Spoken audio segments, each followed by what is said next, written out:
Design Notes is a show about creative work and what it teaches us. I'm your host, Liam Spradlin. Each episode, I speak with people from unique creative fields to discover what inspires and unites us in our practice. For this episode, I'm joined by my colleagues Anisha Komaneni, Andy Stewart, and Michael Gilbert to learn how a design system at Google scale gets into the hands of billions of users. The conversation coincided with the announcement of M3 Expressive.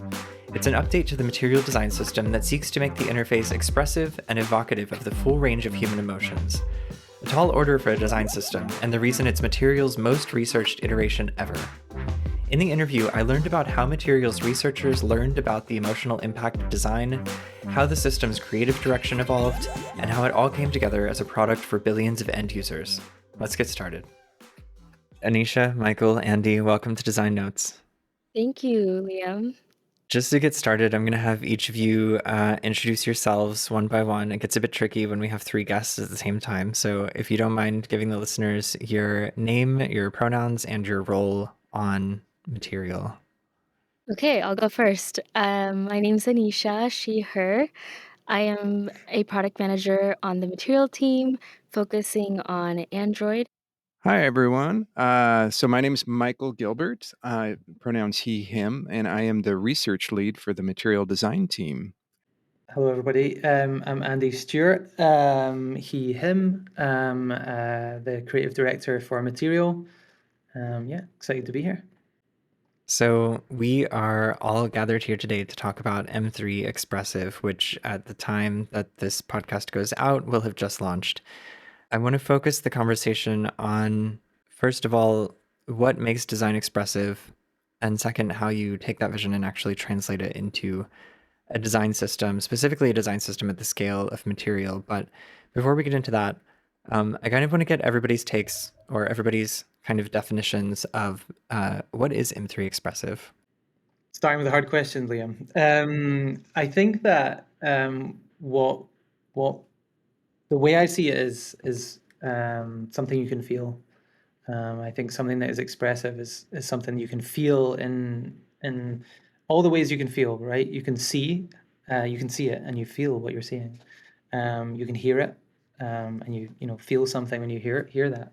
And I think that's really what we try to continue to do, is to make something that people feel connected to, and it has a spirit. It's something we talk a lot about in Material 3, is this sort of spirited feeling. So yeah, I think for me, it's something you can feel. I think when we talk about what is expressive, we can kind of have like an intuitive understanding of, what expression is in any particular context. When we're talking about expressive design, I think we start to veer a little bit more towards design that is able to communicate a particular type of expression, and specifically design that can communicate a specific type of use.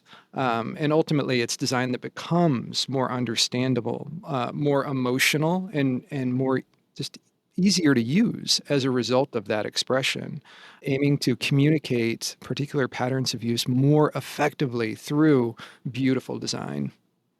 I'm not sure how much more I can add to that, because I feel like both of those are such good definitions.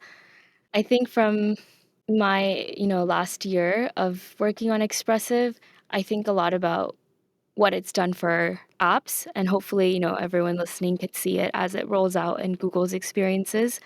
But I think from that experience, for me, Expressive is pushing Google and Google apps, and Google devices to meet the user more at where they are. And specifically, that means how they're feeling. Andy, I want to get a sense from a creative direction perspective, from a system perspective, what was the impetus for creating M3 Expressive as a discrete update to the system?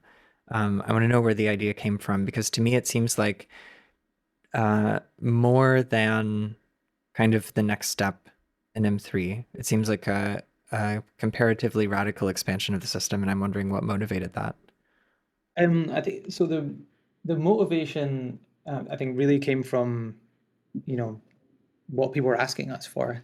I think like M3 like laid the foundations for this a new expression, building on the foundations of M1 and M2, and really research like Michael said earlier is like and Anisha, meeting people where they're at in their context, and we found that M3 introduced new theming that was really for you for you to express yourself, and also a kind of a new graphic language. So more things were contained in surfaces and surface colors, and we found that was actually something that works really well for people. And the research has showed it's faster, it's easier to navigate the experience. And really, it came from also this desire to keep creating things that reflect a personal choice. So we really, again, like I'm saying, like for M3 introducing tokens, things like that gave us this new framework to be able to kind of like dial in that expression. So M3 Expressive is really dialing it in, dialing it up. And again, like we said earlier, meeting people where they're at. And I think M3 didn't cover everything. That's the other part of this, that we have components. We needed to upgrade the other components that got left behind. So we had loads of good ideas that we felt kind of excited about, and we wanted to kind of complete that.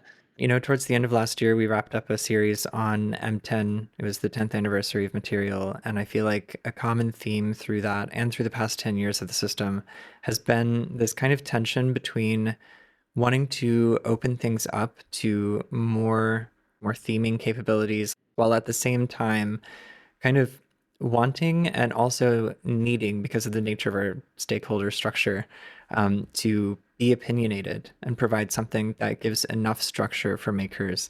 And I'm wondering, as we continue to like make these subsystems more abstract, even in the face of needing to operationalize them at a bigger scale than ever, how do we think about balancing those two things, both in terms of creative direction, but also in terms of product management? And where does that take us in terms of like what the system actually is? Yeah, that is the crux of materials problems, and like it's very cool problems that we get to solve. The scale that we operate is massive. It is, every Google app, and ultimately most of those Google apps serve billions of users, so it's billions of users. Um, and we also have, of course, flagship devices, right? Like Pixel has not just a phone, but also large screen devices, the Fold. We also have a watch and other form factors. And so, yeah, the scale begets that we are very opinionated, because it's hard for Android makers to then come up with opinions that scale for all of those apps, all of those devices. And then it's also hard to expect every Google app to stay fresh and meet their users' needs individually. I think the way I think about how do we stay true to that intent, but also um, meet the demands of like customizability while being opinionated. Um, with Expressive, I think the way we tried to do that is we incubated the concepts first through this idea, this like program that our lovely first party engagement team came up with called Material Labs. So we had all these concepts that we thought would serve all the variety of needs, but we needed to get real feedback. And the best way to do that is from our immediate customers, which are Google apps. And that was very important for us to get feedback and understand how Google apps might use these, but then where it didn't meet their demands. So like where there was more customizability needed, where there was more flexibility needed. Um, And so I think like one example of this is like the t-shirt sizing that we offer now with Expressive. There are more small, medium, large, extra large, etc. that we are now offering, and that resonated a lot in the lab. And that was a good one to understand where we needed to offer more flexibility. And then it also informed like what opinions were not really being customized and could just be the defaults. Yeah, that's kind of how I think about it. Give me a little bit of time to think about that there, Anisha. I think it's really about that flexibility of expression. That expressive can also mean quiet, and it can also mean loud, and can also mean, a little bit of expression and a lot of expression. So, for example, like loaders and spinners, you can take the basic one that's very simple, circular or linear, or you can go expressive and it has more of the wiggle shape. And that gives you a choice. Do I want to be quieter or do I be slightly louder? And again, they live on that sort of spectrum. That's kind of like a binary choice, but they're both considered expressive. They're both slightly upgraded. So I think it's really about that flexibility of the expression too, and that's for both at the maker level, so the developers can decide, and then for the users.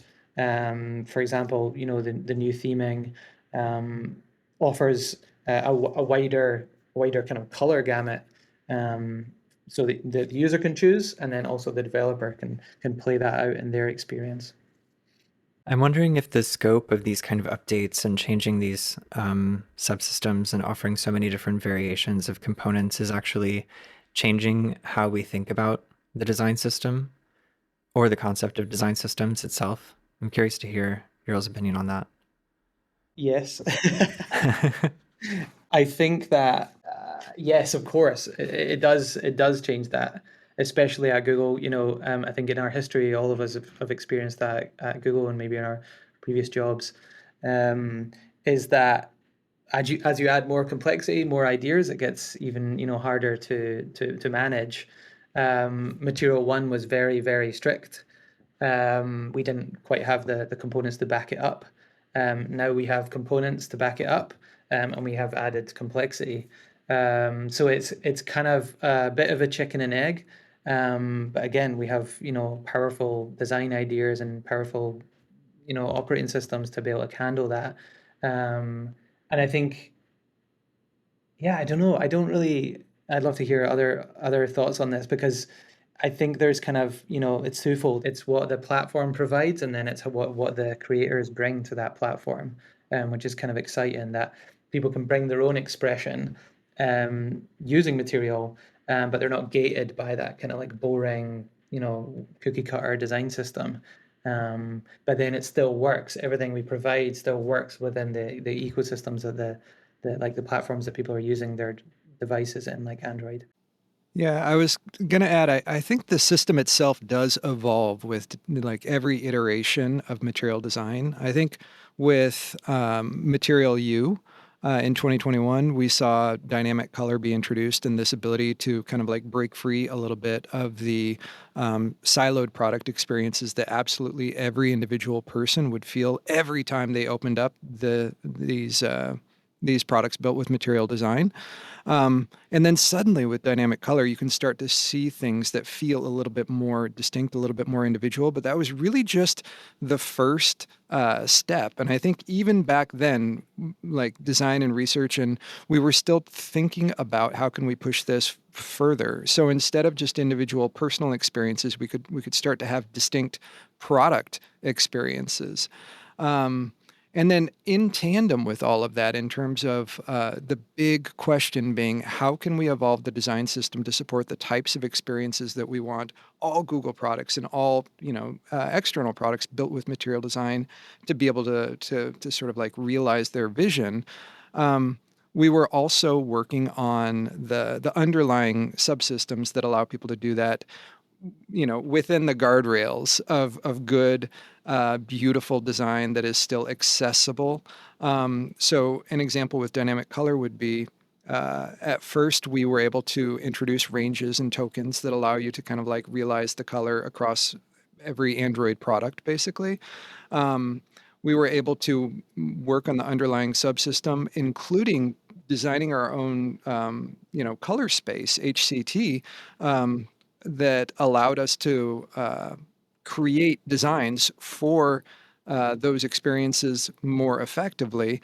A whole suite of tooling around how color is both understood and implemented, that we've shared both internally and externally, and then released all kind of at the same time. I think expressive design is a similar kind of evolution that really just builds on the prior infrastructure, the plumbing of how we think about and how we build products.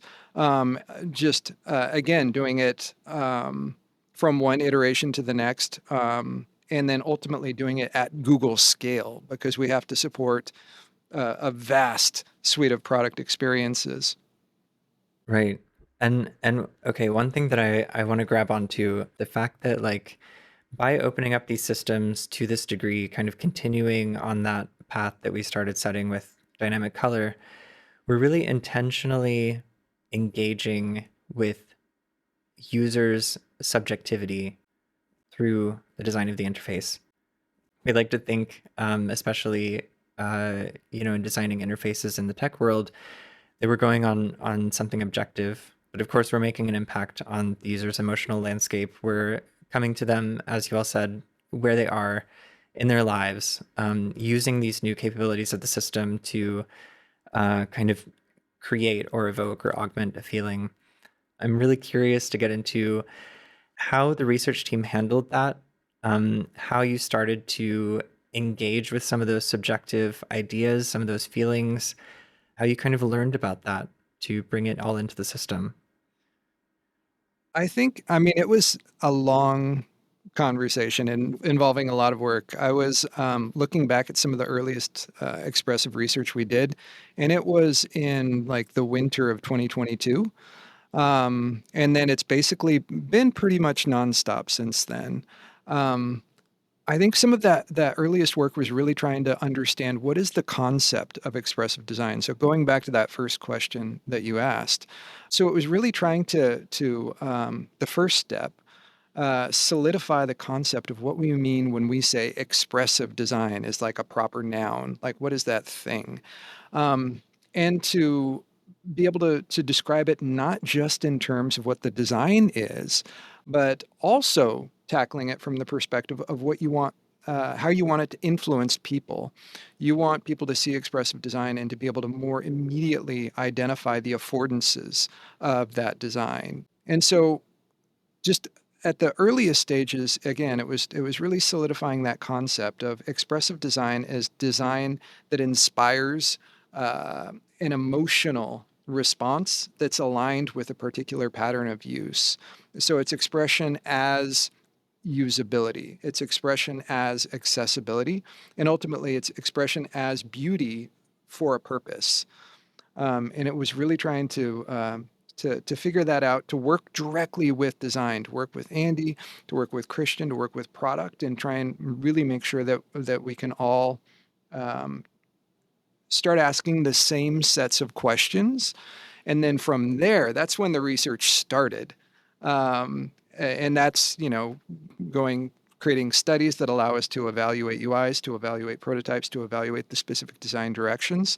But yeah, that's really where it began.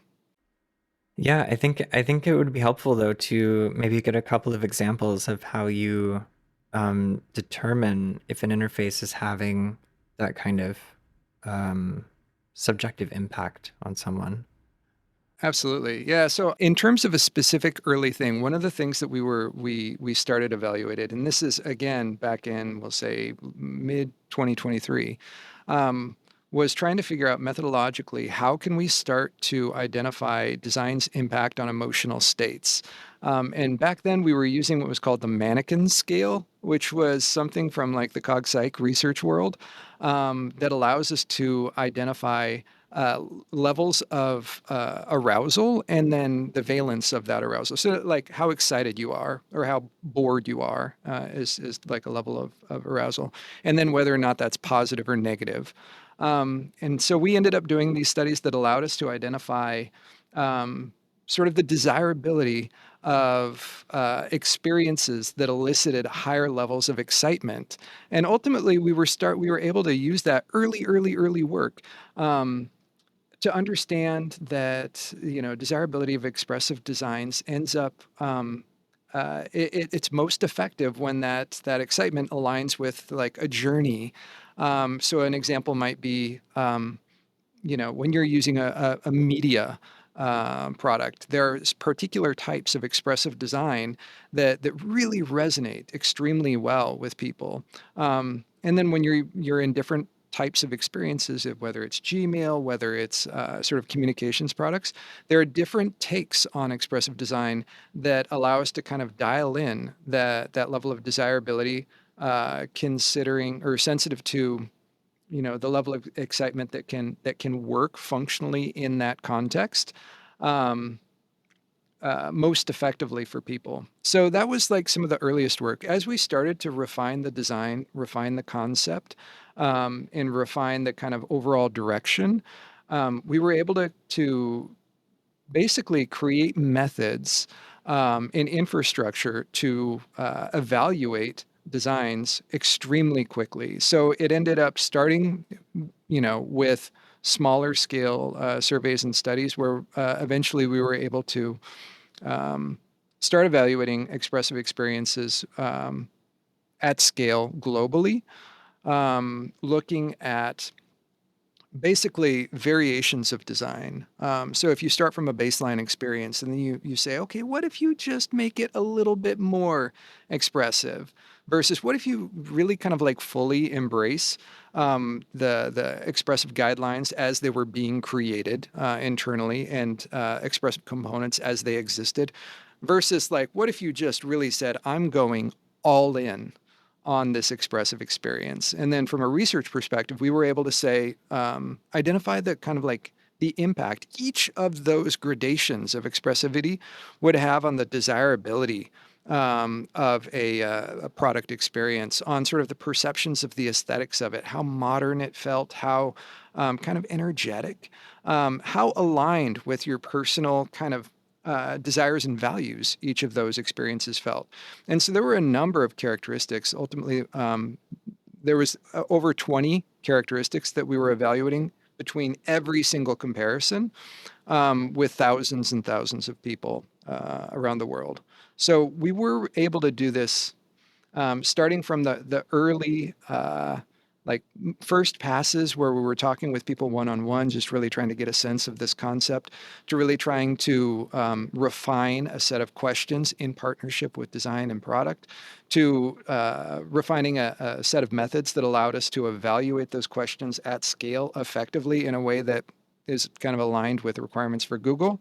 And then ultimately just we built the machine to do the research, and then we just really zeroed in on what it meant to create very particular expressive experiences across Google products, just across the board. Yeah. It reminds me, well, firstly, it's a shame that people can't see Michael's mannequin impression, because that would be really great.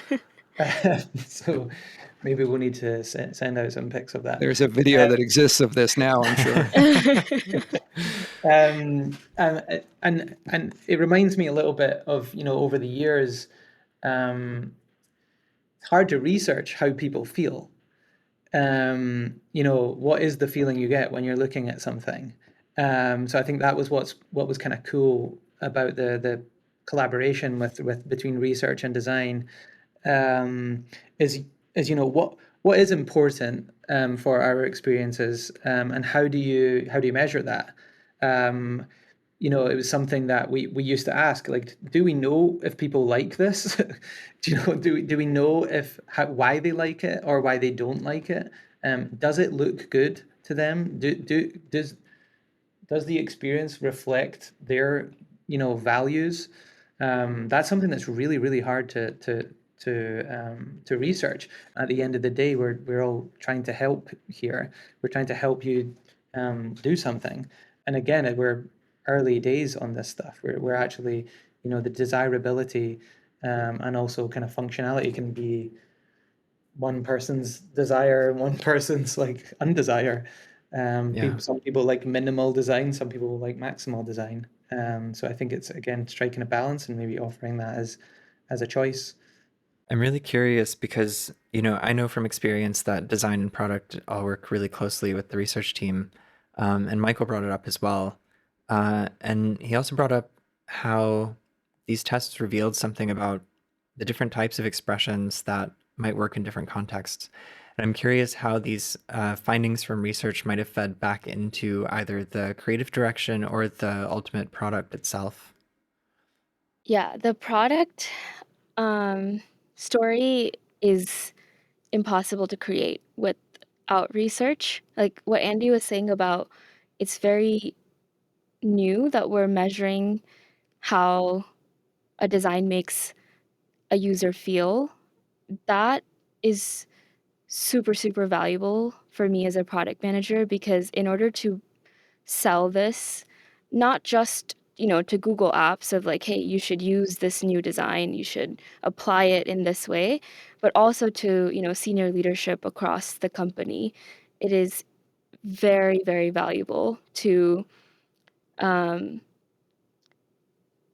crafting the product story of how expressive design is going to drive the ultimate like business outcome for Google. And so then we have to tie our materials research on desirability and how expressive drives desirability to what Android cares about. For example, the perception of what makes a user think that the Pixel is a premium device, and then what makes a user of Google Maps more likely to use Google Maps versus another app. And so like that likeliness of switching or like that intent to use or the intent to buy, like it's so hard to craft that product story and like that metric story to each of the different stakeholders that I just talked about and like the different business outcomes they each care about without the research that Michael just explained. I was trying to think of an example of how it related to color. I think I'm particularly passionate about color and the color system we've created. And it came to reminding myself about M3 Material U. And when we looked at them across the board, we noticed that they were actually quite soft. There was no like juicy theme. There was nothing that was like really kind of like they had like a good kind of amount of vibrance and enough of that hue shift between the surfaces. So really that was one of the problems we wanted to solve, was kind of like bringing that like expression to the color system. And we actually learned a lot from, creating the color system for third-party developers. So one of the things we wanted to do was to, make sure that colors were still juicy, still, vibrant. So we learned a lot through that process. And then for expressive material, we really wanted to bring that theme to users and creators alike. So there is that like that vibrance, that kind of chroma that really feels quality. That's the thing that people like premium experiences. But for me, it's really about like the quality of color.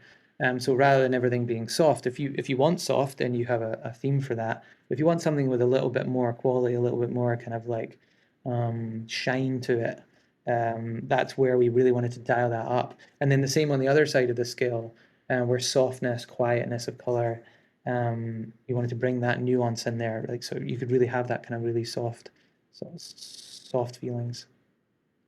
Something is really sticking in my head, which is like we talk about expressive design as something that gives a product the capability to evoke a certain emotional experience. But also to Michael's earlier point about the kind of expression that works well for a media app or a communications app or something like that, you're also at some points trying to match the user's energy or like kind of match their emotional state or find like what works well for them in that moment. And tying it together with this color story where some of the most compelling expressive mocks that I saw during the exploration phase were the ones that really had an edge. And I'm wondering like, is there a world in which you can also express things, that are difficult or like challenging in an interface? Like, I'm really fascinated by the concept that we're acknowledging and intentionally engaging with emotions in design besides delight. And I want to know, like, if that has come into the thinking and how you all feel about that. I can take a stab at it in terms of just like a couple different examples where I might expect product or want product experiences to be able to foster a specific type of emotion. Delight is one thing where, you know, it's great for a bumper sticker. It's not exactly what you would want in your Gmail experience. I think Right. there's like existing things like focus mode that people can kind of opt into.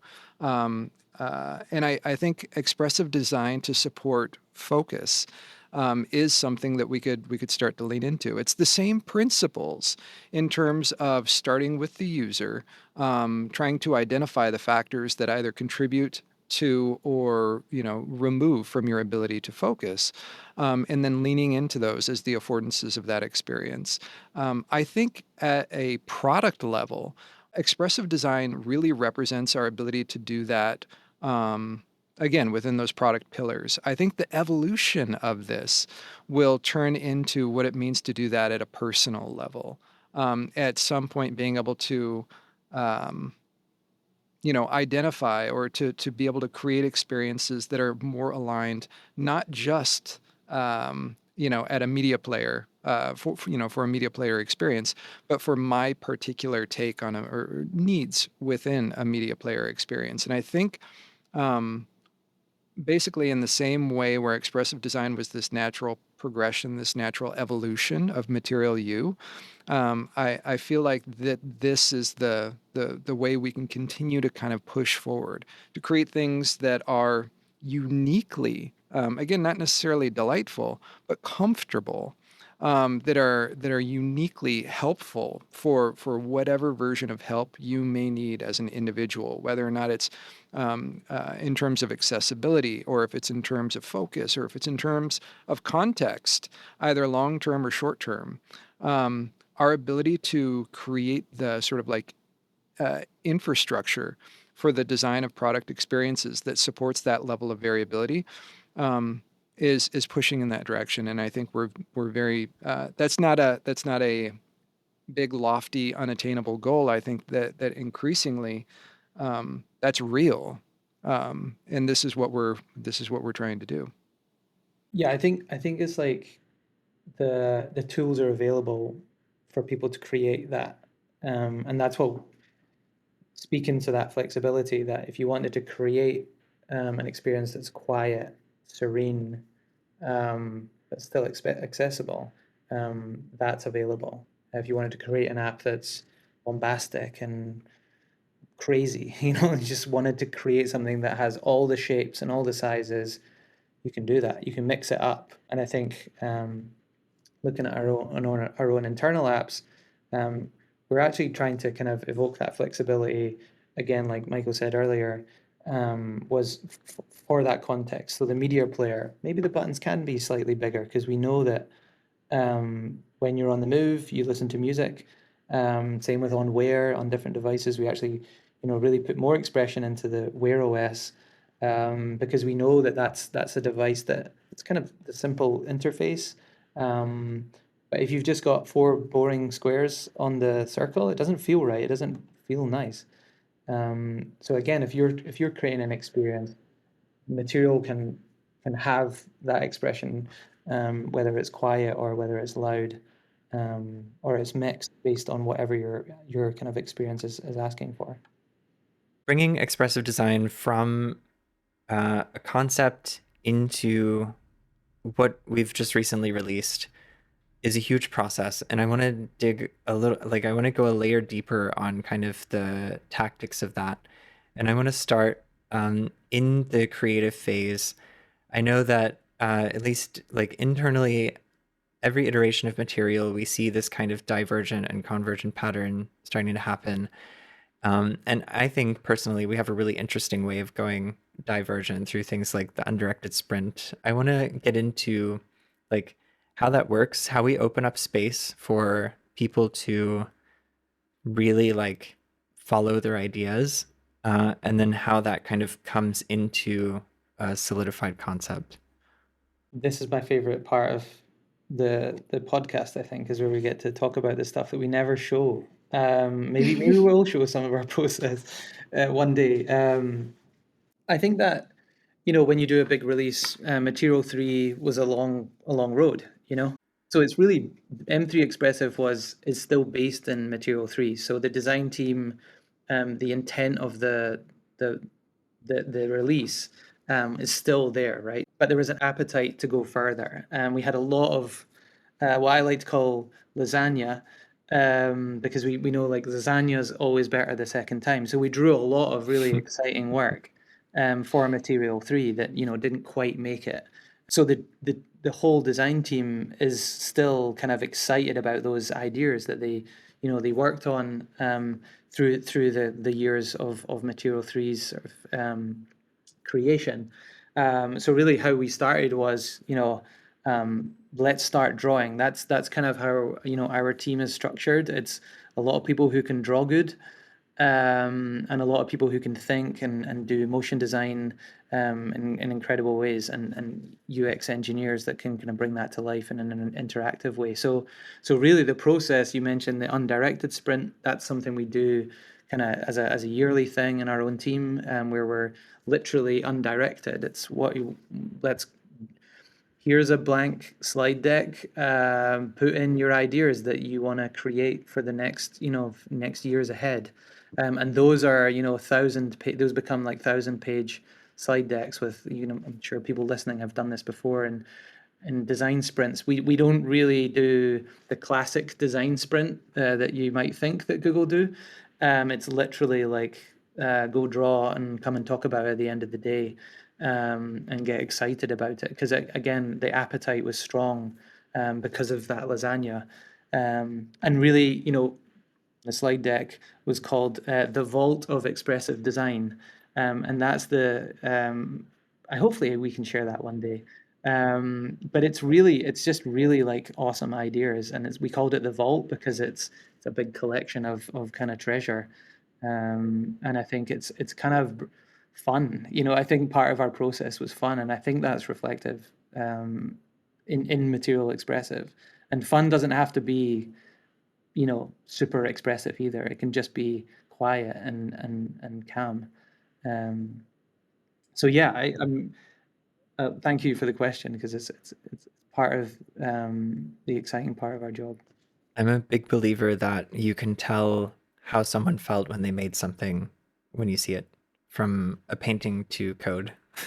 Oh, So that really resonates. I want to know, or I guess, I want to ask on behalf of the listeners, what's in the vault? Like, what's the lasagna that we've put away this time that you're like really hungry for? If you can share a couple things. I've seen what's in the vault, but the Gradients listener wants probably to in the know. vault. Gradients are definitely in the vault. I think today is the day that we actually we launched the new Super G. So really excited that my team were collaborated on that, with lots of people around. So that was in the vault. So M3 is very flat, flat design. I think the future is going to be kind of less flat. Yeah. If I may, I think something that stands out to me in the vault, and we can cut this if it's top secret, but was something I really like to see in there is that through it all, there still seems to be some serious engagement on the part of our designers with the materiality of design. we've not talked a lot about motion. So I definitely want to plug the new motion physics system. That was something that was in the vault and now is making it its prime time. And I think even how that becomes more powerful for developers and users alike, that you can dial up your motion. And I think things like color in motion, how using vibrance and tone in kind of interesting ways. I would say that's kind of in our system at the moment, but it's not really part of the motion system. So I think that would be something that's kind of exciting to play on in the future. That's a good teaser, I think. Yeah. I want to know, I want to hear from Anisha next on how this like huge, how do you grapple with the vault as a product manager? I think from the outside, if I can remember before I joined Google, I kind of thought like working on the design team at Google must be so luxurious because I bet that they just like come up with the system and work really hard on it and then it just happens. But now that I'm here, I have to say like I think it's worth like getting into for the listeners like what our stakeholder structure actually looks like and how complicated it really is, especially when you're dealing with an idea as big as M3 Expressive. Yeah. It was also a mystery for me. Like I had a similar perception before working in material. Um, so while Andy dreams up the vault and has all his designers draw, I I think I don't remember if it was called the vault. It was called something else, like Juice something. The Juice Lab. The We're giving, Juice we're Lab. giving people all of our like excellent new names. The Juice Lab is a chat room, and I think that was the evolution of the Vault. The Juice Mm-hmm. Lab, the M3 Expressive. So that was happening, right? Like that's happening in the background, but I don't get to draw, and you don't want me to draw anyway. I get to show up in the end, when the share outs happen and get inspired. And then my job is to figure out what the value prop is to Google's users and figure out how to make that convincing to all our stakeholders. Um, and so I think of like my stakeholders as for material as like both our own leadership as well as leadership across Google, and then Google app teams, and then obviously our end users when we start figuring out the go-to-market. So the first step is to like get buy-in on expressive design, not just in our org, but also with our partner teams. So luckily what happened is that while Andy was doing all the undirected sprints, the Wear team actually came to us and asked how might we show up more unified across the watch and mobile. And that was great. That was such a good opportunity because this team was asking to partner with us. And so we actually, I think at that point, the design sprint started combining. And so then when we started doing this like watch and mobile sprint, and then also then later on like Android large screens and um, it all kind of combined. And I remember, I think summer of 23, maybe even summer 22, it's like all a blur. We were all in Mountain View, like Sunnyvale, San Jose area. We were like all sprinting with like all the form factors, Wear, Android, and Material. And that's when the vision started coming together for me. And like from a product perspective, that's when the charter started being written. Like me and the other PMs started collaborating on like what's the actual business value of this? What are we seeing here that would actually be a good story to sell not only to our leadership but also like senior leadership across Google. And it was a pretty straightforward story, but I think there was a lot of like sauce at the beginning where we were getting lost in the sauce, but then once the research started being um, like not only like done, but also the results started coming out, and it was easy to tie the metrics to like, okay, this is how desirability drives premiumness. This is how desirability drives intent to buy, intent to switch. That's when I think like the buy-in became a bit more straightforward. And then in parallel, we also made a roadshow deck to Google Apps of like, this is what it will individually offer for your users. Like there was a different deck for every single app essentially. Like the workspace apps, luckily it's like one suite, but like Michael said before, you don't want Gmail to be bombastic. You probably want to just get your work done on Gmail versus maybe on Photos you want it to be more emotional for you. And then also like, the workspace apps and Photos, for dialer context, even those kinds of apps have very different motivations for their end users, different business outcomes and goals that they're trying to drive. And so when we show up to these roadshows and pitch to their product managers, their designers, their engineers, we really have to tie expressiveness and the value of expressive to their individual business goals. And so it's very individualized pitches, differentiated pitches. And yeah, that's what takes like 1, 2, sometimes 3 years, like, that's why it takes so much time, and then, obviously we have to build the thing, and we have to also convince, especially engineering across all these app teams, that this isn't going to be disruptive, that this will be easy to adopt, that this will be performant, that this will be, um, supported in all the different frameworks that they need. So, yeah, that's kind of the behind the scenes, I guess, of how to make this real. It's great. It really shows the scale of this effort and why it's such a big deal to launch this. I think hopefully we are all as a team exhaling now that this has come out, but not for too long. I want to know from each of you, because we're really lucky to have all three of your perspectives on the show at once today. So I want to go back to the question about how we're thinking about design systems these days and what we're thinking about the next days. It's a topic that a lot of people are thinking about right now, a lot of people in my audience. And I know that they would love to hear from each of you where you think we are all headed together. I mean, it's a really good question, and it's one of the things that we've been talking a lot about lately. Right now, there are so many things that are changing in the design world, and basically so many things changing in terms of how we understand, how we design, and how we build product experiences. From AI tooling and kind of like Gen AI and innovation in that space.